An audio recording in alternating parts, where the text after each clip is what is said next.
Unser nächster Vortrag wird vom Junior-Professor der Institute for Humanities and Cultural Studies in Teheran, Dr. Hadi Gerami, gehalten.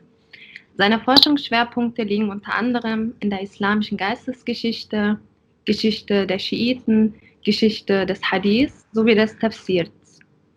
Ebenso veröffentlichte er mehrere Artikel und Bücher sowohl auf Englisch, Persisch als auch Arabisch, darunter Nakhustin an die Shehoye Hadith Shia, übersetzt die frühesten schiitischen Ideen über Hadith, wofür er 2018 mit dem Farabi International Award ausgezeichnet wurde.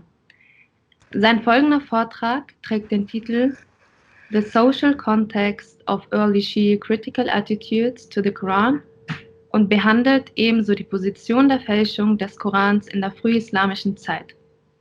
Jene Doktrin über die Fälschung und Zensur des Korans können nur mit Hilfe der Kenntnis der wichtigsten schiitischen Tafsir-Wissenschaft zu jener Zeit interpretiert werden.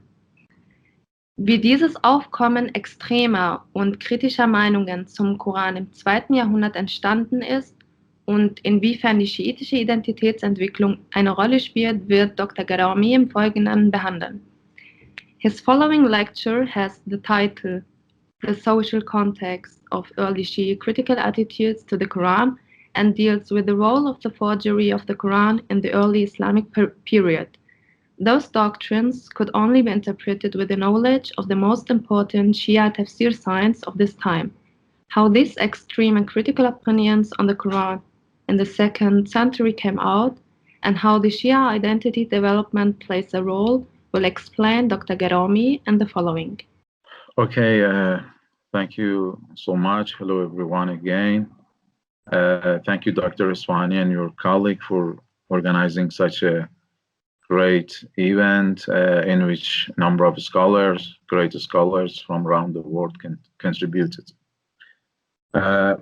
Also, I have already shared the file for Tawatur al-Quran, which I mentioned it for Professor Bugune. Everyone can download the file from the chat site. So my title is The Social Context of Early Shia Critical Attitudes to the Quran. First, introduction. From the time Ignaz Goldziher studied Shia approaches to the Quran until now, there has always been a significant theme that several scholars have, that is, the Shiites believe in the falsification of the Quran from the 1st to the 3rd Islamic century and attempted to explain the absence of Ali and his descendants in the Quran by posing falsification of it by Ottoman and others involved in compiling the Quran. When the Buwayhids era began and the Shiites approached the Islamic Caliphate, this belief became increasingly marginalized. Sheikh Saduq was a turning point in Shia faith in the authenticity of Ottoman's Mus'haf. This new Shia approach, which began... خیلی معذرت میخوام. فکر میکنم که اگه یه قدری شمرده تر بخونید دوستانی که انگلیسیشون هم ضعیف تره بتونن بهتر دنبال بکنن. خیلی معذرت میخوام ازتون. Okay. Just for the problem of time limitation. Okay. Sheikh Saduq was a turning point in Shia faith in the authenticity of Ottoman's Mus'haf. This new Shia approach, which began at that time and has continued to this day with ups and downs, was encouraged by the Shiites' desire to engage with the Sunni community and the Islamic world, a need that caused the Shiites to take a conservative stance. According to Barasher, this is a common characteristic of Shiism. On the theoretical doctrinal level, they stubbornly believe in their superiority, while on the practical level, the continuous fear of persecution by Sunni enemies has contributed to a pragmatic strategy, which included belief in the Ottoman's Mus'haf. In addition to this reading, Hussein Mudarrisi had a marginal attitude to early Shia belief in the Quran. According to Mudarrisi, accounts of the collection and compilation of the Quran in Sunni sources were the origins of such traditions in Shiism, and the reception in Shiism was due to polemical reasons. Many Sunni qira'at, narratives, and opinions, according to Mudarrisi, made their way through Shia hadith and were falsely attributed to the Imams over time. Many Shia traditions are exact transcriptions of material found in Sunni hadith literature. The only difference is that it was in Shia books with references to Shia Rijal and Isnad. he attributes the incorporation of this kind of hadith into Shia literature to ghulat. As Professor Ghainal Bougoune points out, it appears that no one agrees with Mudarrisi on this point. In addition to these two attitudes to the early Shia view of the Quran, scholars in this field have repeatedly warned about the duality and paradoxical state of Tahrif traditions in Shiism. According to Barasher, Shia behavior suggests an inconsistency. On one hand, Shiites are convinced that the correct spelling of the Quran text is what they know. On the other hand, they do not reject but support the canonical text. This inconsistency can be considered in many exegetical traditions that discuss Shia variants. In this study, it will be argued that, contrary to Hossein Mudarrisi's statement, the Shia Imams made a particular claim about the Quran from the early 2nd century that distinguished them from the majority of the Muslim community within the discourse of qira'at.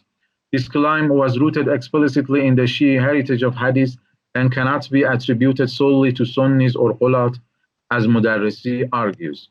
Explaining Shia Imams' attitudes toward Tahrif al-Quran in the 2nd century will also contribute to understanding and resolving the paradoxical state of Shia accounts on the validity of the Osman's Mus'haf and its readings, which has long been a mystery to many scholars.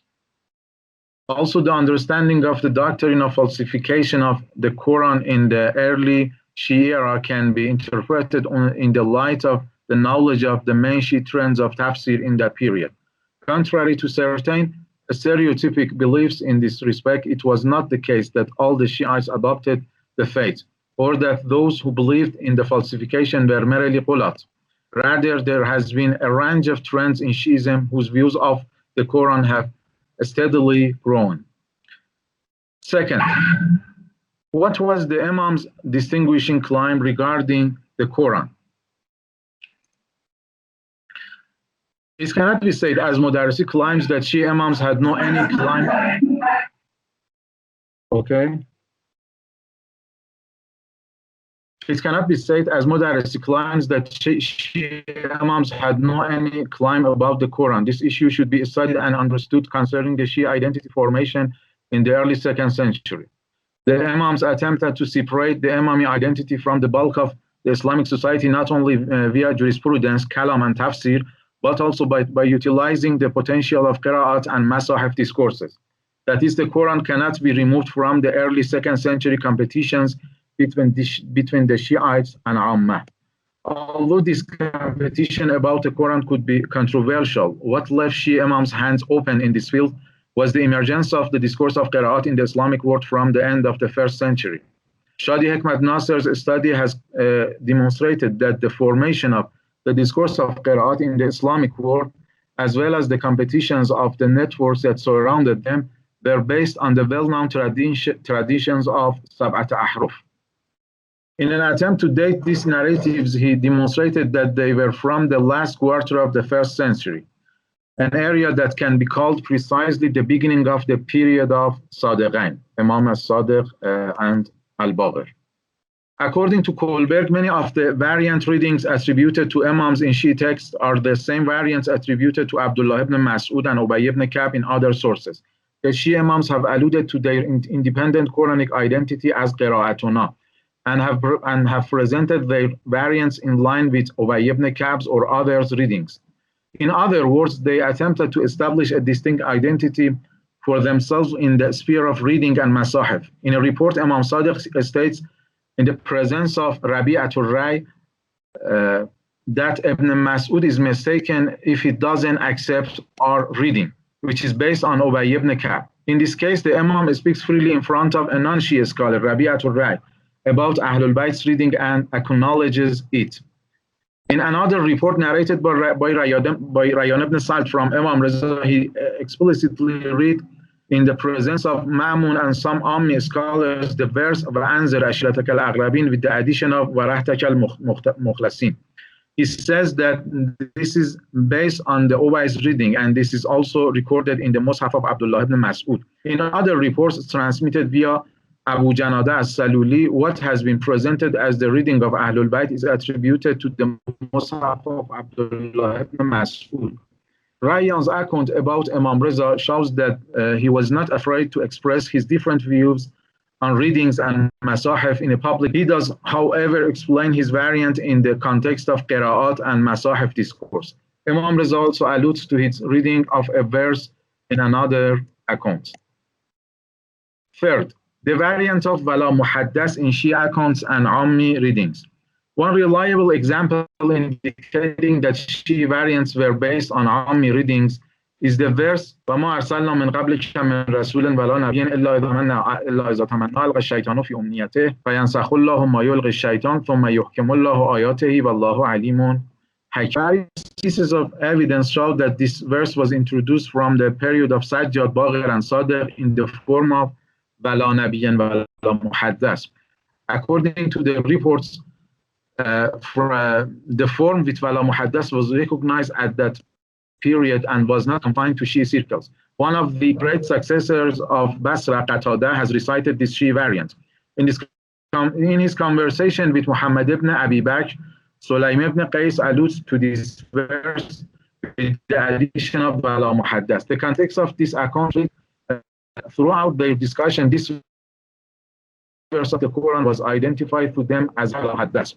Another famous conversation by Imam Baghir regarding the differences between imams and prophets appears to be about a verse known to them with this addition. One of the well-known events which has been recorded in several accounts is related to Hakam ibn Uyayna or Utayba. According to this account, Sajjad told Hakam that Ali and Ahlul Bayt's knowledge is just in one verse of the Quran, namely the verse mentioned above with the addition of Wala Muhaddas. This report has been quoted through various ways and in various versions, but this is the central theme of all. Also, according to Sunni sources, the addition of Wala Muhaddas was a well-known variant at that time, attributed to Ibn Abbas. According to reports, Ibn Abbas recited this verse as وَمَا أَرْسَلْنَا مِنْ قَبْلِكَ مِنْ رَسُولٍ وَلَا نَبِيٍّ وَلَا مُحَدَّثٍ. Alongside attribution of this variant to Ibn Abbas, it has been quoted from the Prophet Muhammad: among those who were among the children of Israel before you were those who conversed without being a prophet. If anyone from this ummah is to be like this, he is Omar.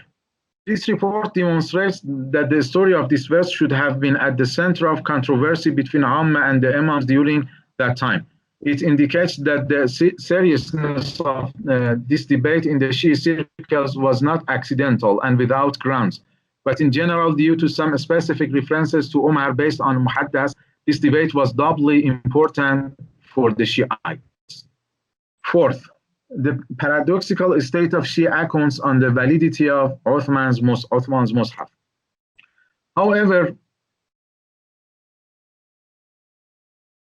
However, there is still room for a right question, so what should be done with the traditions for accounts about the Quran should be read according to qira'at of Amma, qira'atun Nas. According to Hussein Mudarrisi, the Shiites never attempted to make their particular reading of the Quran a canonical reading, and this duality about qira'at has remained in Shia traditions unresolved until now. Shia Quranic scholars and jurists have made a similar and a stereotypical deal with tahrif narratives throughout history. A prominent report in which Imam Sadiq urges to take the Amma reading and bans adopting the Ahlul Bayt's reading has traditionally served as the foundation of Shia deal with all sorts of tahrif traditions. If I can read the tradition, okay. عن سالم ابن أبي سلمة قال قرأ رجل على أبي عبد الله وأنا أستمع حروفا من القرآن ليس على ما يقرأها الناس فقال أبو عبد الله ما كف عن هذه القراءة اقرأ كما يقرأ الناس حتى يقوم القائم, and it continues to the end. Okay. A historical critical examination of this report narrated by Salem Abu Salama and the other narratives reveals two key points that undermine the stereotypical interpretation of these narratives. The most crucial piece of evidence that contradicts the stereotypical view is that some other accounts giving alternate Ahlul Bayt's readings encourage people to take these readings rather than that of the Osman's Mus'haf. Some scholars have demonstrated that the Imams rejected common readings of their time based on ideological, historical, and literary considerations and have proposed their variants. Furthermore, in the above-mentioned famous account, the audience's personality might have role in the Imam's preventive and severe action.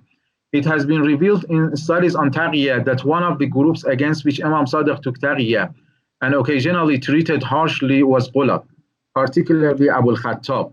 Based on this fact, it may be assumed that the Imam's addressee was most likely one of these extremist figures, most likely Abu al-Khattab. The report's last narrator is Salem Abu Salama, also known as Salem ibn Mukarram, although some have attempted to demonstrate that the last narrator is Salem ibn Abu Salama and that he is not the same as Salem ibn Mukarram. His argument is not persuasive. And identifying him as Salem Abu Salama, the same as Salem ibn Mukarram, is more justifiable. Salem ibn Mukarram had been a devotee and disciple of Abu al-Khattab, but he converted and became one of the hadith transmitters. The man named by Salem may be the same as Abu al-Khattab. His effort to impersonate and conceal his identity as a man, as well as the Imam's intense tone directed to this man, which is similar to some other reports about him, may imply that he was Abu al-Khattab. So far, scholars have had no contribution to determine his identity. Fifth, the idea of tahrif in the 2nd century, distinguishing 4 forms of accounts. According to Hossein Modarresi, the idea of falsification of the Quran was developed and flourished in the first half of the 3rd century. The Ghulat worked hard to see how the names of Ali and Ahlul Bayt could be added to verses. Some instances of these efforts can be found in Kitab al-Qira'at, written by As-Sayyari, also known as At-Tanzil wa Tahrif. Several Shia scholars accepted the validity of Tahrif traditions by the middle of the 3rd century. They, like their Sunni counterparts, claimed that there were omissions and additions in the Quran. While Hossein Modarresi's position on the 3rd century in particular is acceptable to a large extent, he, like others, generalizes his ideas to the entire period of early Shiism. However, an accurate study of the idea of Tahrif al-Quran in early Shiism requires a historical critical approach to all reports in the field. Unfortunately, most scholars on this topic have not done so, instead attempted to generalize what they have considered in the Shia exegesis of the 3rd century to the entire period of early Shiism, including the 2nd century, without conducting a historical analysis of the formation and development of Tahrif traditions.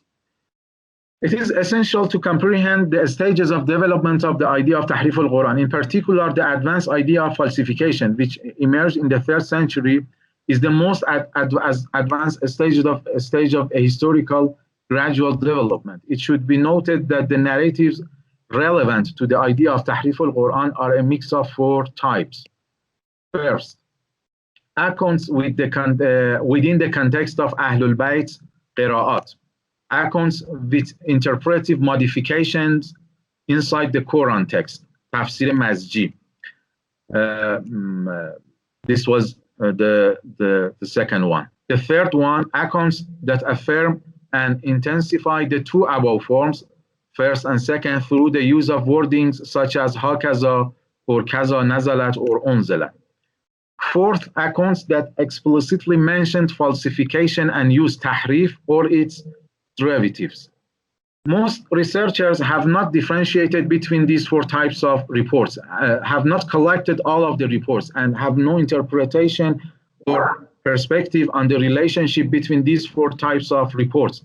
With a bit of tolerance, it can be shown and accepted that the 4 accounts are the stages of achieving the advanced theory of Quranic falsification from the 2nd to the 3rd and 4th centuries. The first ground for the tendency towards this theory was variants of some verses which were presented as Ahlul Bayt's Qira'at in the context of the broader discourse of Qira'at in the early 2nd century Islamic community. The narratives with interpretive modifications within the Quranic text, Tafsir Mazji, was the second stage of this historical evolution. It is crucial that reader considers these interpretive modifications as a text merged with the Quran. Until this point, the dialogue was not about the falsification of the Quran, and no one had been accused of that. Instead, these variants mainly were presented alongside other readings of that period, such as Qira'at for Ubay ibn Ka'b, ibn Mas'ud, and others. In the third stage, it was claimed that the interpretive modifications within the Quranic text are the correct revelation, at-tanzil al-sahih. This emphasis has been reflected in many reports with phrases such as هَكَذَا نَزَلَتْ هَكَذَا نَزَلَ هَكَذَا أُنزِلَ هَكَذَا أُنزِلَتْ and so on. The idea of tahrif and its derivatives has been used in the fourth stage, mostly in reports from the 3rd and 4th centuries. These reports have a utterly negative meaning, and in them certain people have been accused of doing so. However, in some cases, the reports cannot be accurately dated, and some reports may also seem somewhat concurrent. However, a general review of these reports shows that the discourse of هَكَذَا نَزَلَ and the idea of tahrif al-Quran was mainly emerged and developed in the 3rd century. In the 2nd century, themes were mainly proposed as a special reading for Ahlul Bayt or as interpretive modifications, tafsir mazji inside the Quranic text. Sixth, the role of networks in development of tahrif traditions, the network of Mufazzal ibn Umar. Sorry. As I stated earlier, the idea of tahrif al-Quran formed in the 3rd century. A new comparative analysis in this regard may be proposed to draw this point, which is very useful. An accurate historical comparative analysis can be made if we compile all 4 forms of tahrif accounts under verses. In most instances, distinguishing the 4 type accounts from each other and comparing them with each other suggests some results in line with network tendencies. The more radical accounts have only been transmitted through particular networks, individuals, or texts. Reports narrated by Mu'alla ibn Muhammad or the network of Mufazzal ibn Umar, for example, usually are reports indicating a higher level of tahrif, for example, the 3rd or 4th stages. At the same time, there are similar accounts from other individuals or networks about a verse with similar content that are in the forms of interpretive explanation, bayan tafsiri, tafsir mazji, or sabab nuzul. It means reason for the passage's revelation, sabab nuzul. Based on this approach, it can be shown that starting from the 2nd century, some networks gradually approached the idea of tahrif al-Quran, which was established in the 3rd century. In particular, the Mufazzal's network and those affiliated with it played a role in informing and developing the discourse of هَكَذَا نَزَلَتْ, namely the 3rd type accounts from the 2nd century. A comparison of accounts with similar content under a verse reveals that the reports cited by Mufazzal network are mainly of the 3rd kind and contain wordings such as هَكَذَا نَزَلَتْ. For instance, in accounts about the verse سَأَلَ سَائِلٌ بِعَذَابٍ وَاقِعٍ لِلْكَافِرِينَ لَيْسَ لَهُ دَافِعٌ. There is an interpretive modification that has been used as بِوِلَایَةِ Ali after kafirin. This addition is not part of the text of the Quran, but it can be viewed as tafsir mazji. However, it is strongly emphasized in the reports that are available with the common link of Muhammad ibn Khalid Barghi from Muhammad ibn Sulaiman Daylami from his father, which tends to the Mufazzal network that this interpretive modification was the revelation, هَكَذَا نَزَلَتْ, or has been in the Mus'haf of Fatima. However, there is no mention of هَكَذَا نَزَلَتْ in a single account given by Hakim Haskani and Jabir ibn Yazid Ju'fi. The absence of common link, which should be related to the absence of هَكَذَا نَزَلَتْ in the report, is what changes here. Furthermore, the reports about an atabu illa ma yuha ilay include interpretive modifications such as fi aliyan or yani fi aliyan, both of which can be regarded as either tafsir mazji or providing just an interpretive explanation, bayan tafsiri.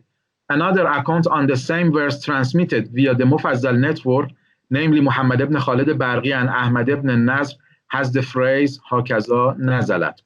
Other accounts are available through the common link Ammar ibn Marwan from Munakhal ibn Jumayl include the phrase هَكَذَا نَزَلَتْ. Other than this common link, There is almost no other report on these verses with similar content.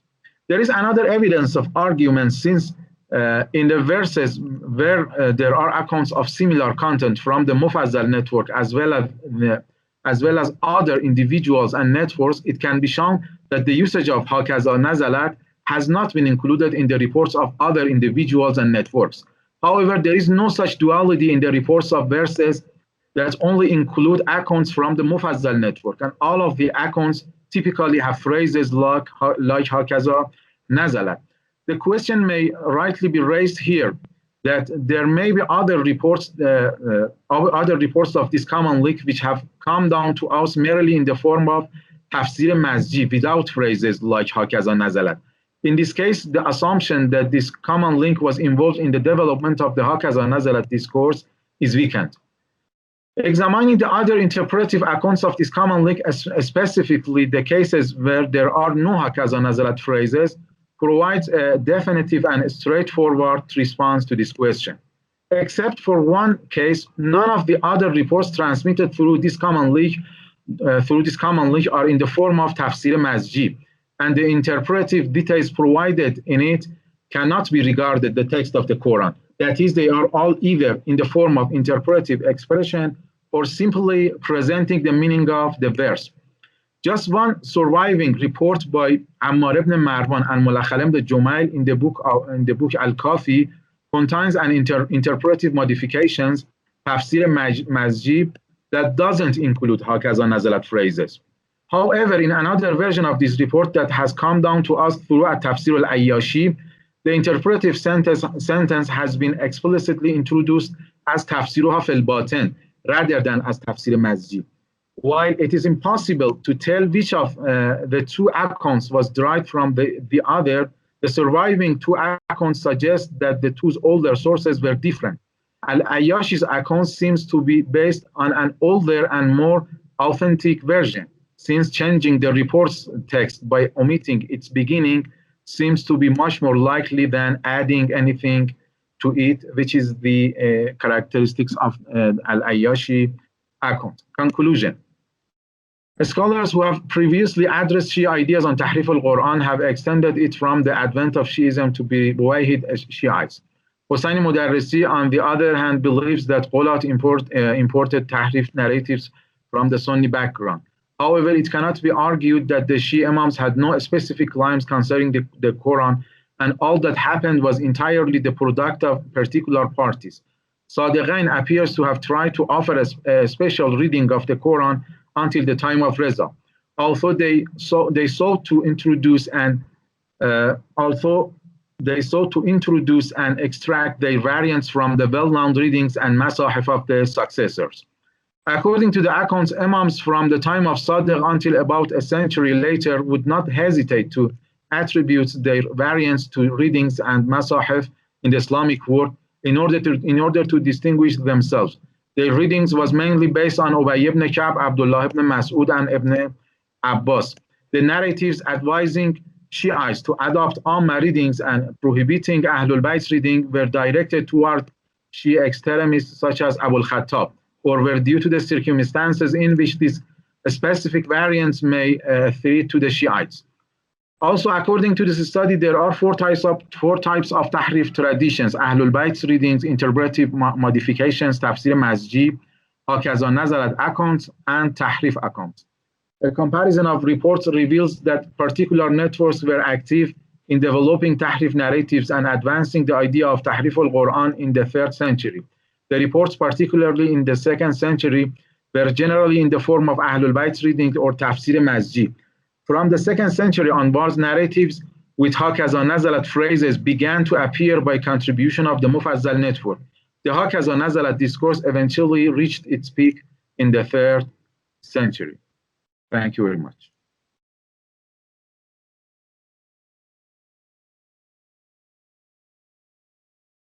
Thank you very much. Okay. Es ist jetzt Zeit, wenn jemand Fragen hat, können Sie Fragen stellen. Bitte schön. Aber benutzen Sie diese Handzeichen.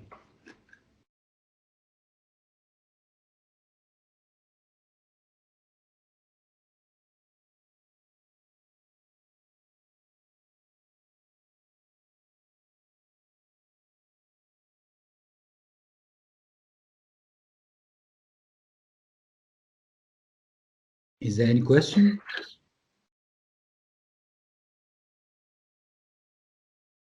So seemingly there is no question. We will wait 2 or 3 No problem. minutes. Ja, wir haben eine Frage. Bitte schon. Ich denke,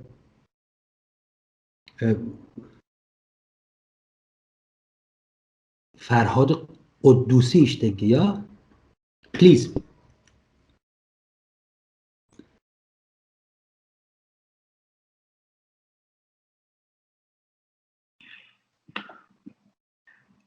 Mr. Quddusi, if you are speaking, we cannot hear you. Please turn on your microphone.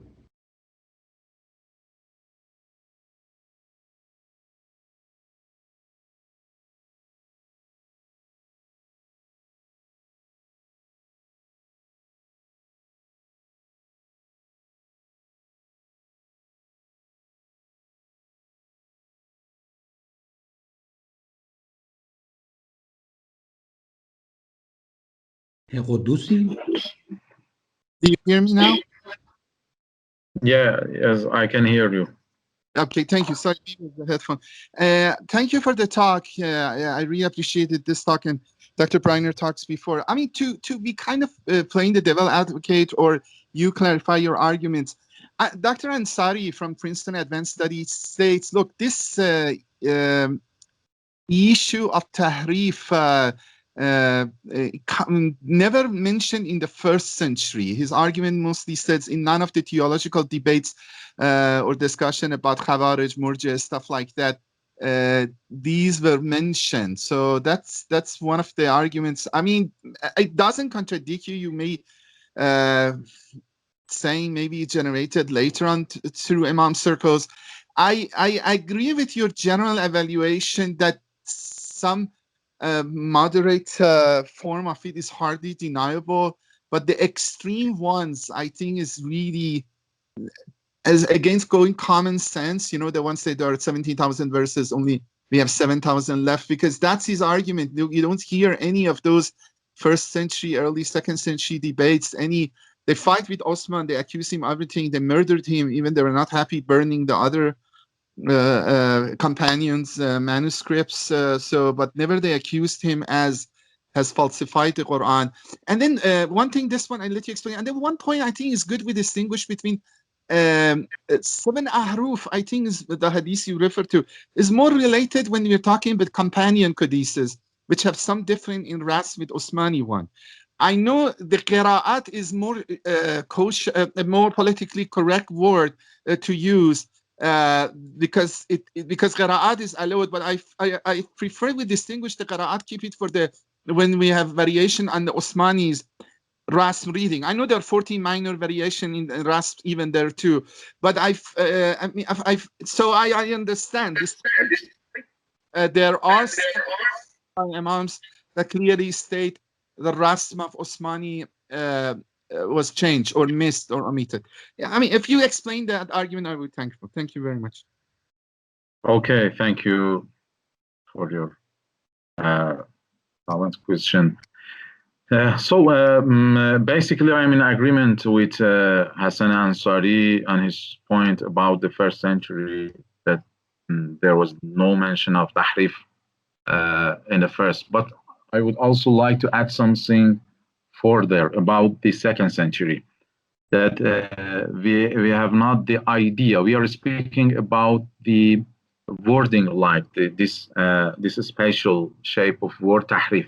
Yes, we had something about the Quran, we had something about the changes I described 4 types, but the idea of tahrif, which is in direct interaction, in direct dialogue with the Sunni, with the bulk of the Sunni community, we had not such a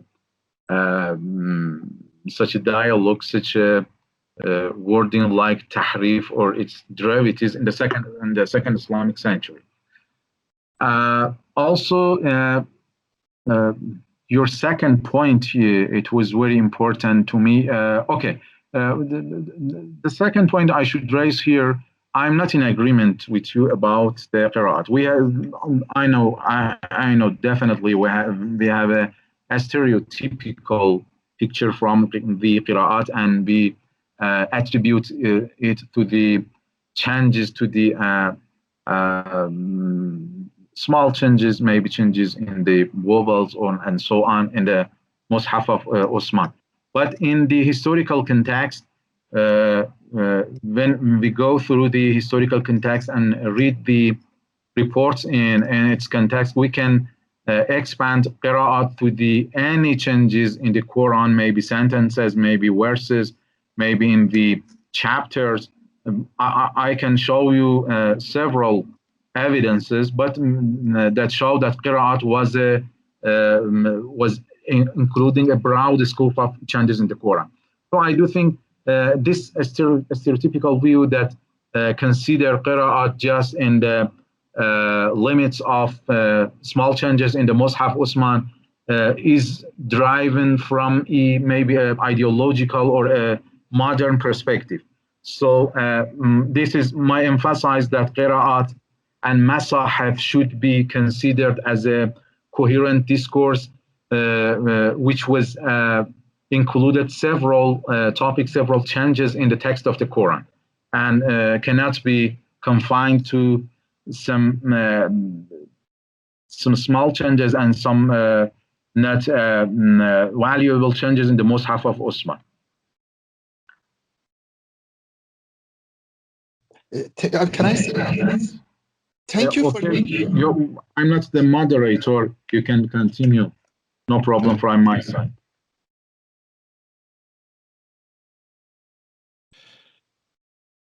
Okay, thank you very much.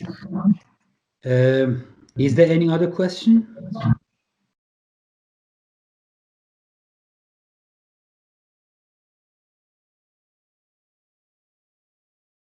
Dr. Eswani, maybe Farhad has some further comments. You can also. Dr. Quddusi, would you want to continue your question? Thank you. I really appreciate the explanation. Just my point is that okay, what you said, I understood. Qira'at was used much more widely and include what is about companion masahif, non-Osmanic one, and also there's minor changes in voweling or other stuff. So I agree with you because I noticed they use this word, but I'm saying, could it be for now to be more clarification and somehow confusion and sensitivities? We use two phrases that we keep qira'at for the variations on Osmani grass, like genealogy, like genetics. When the mind still you're in domain of, for example, human species, you have variation in genes.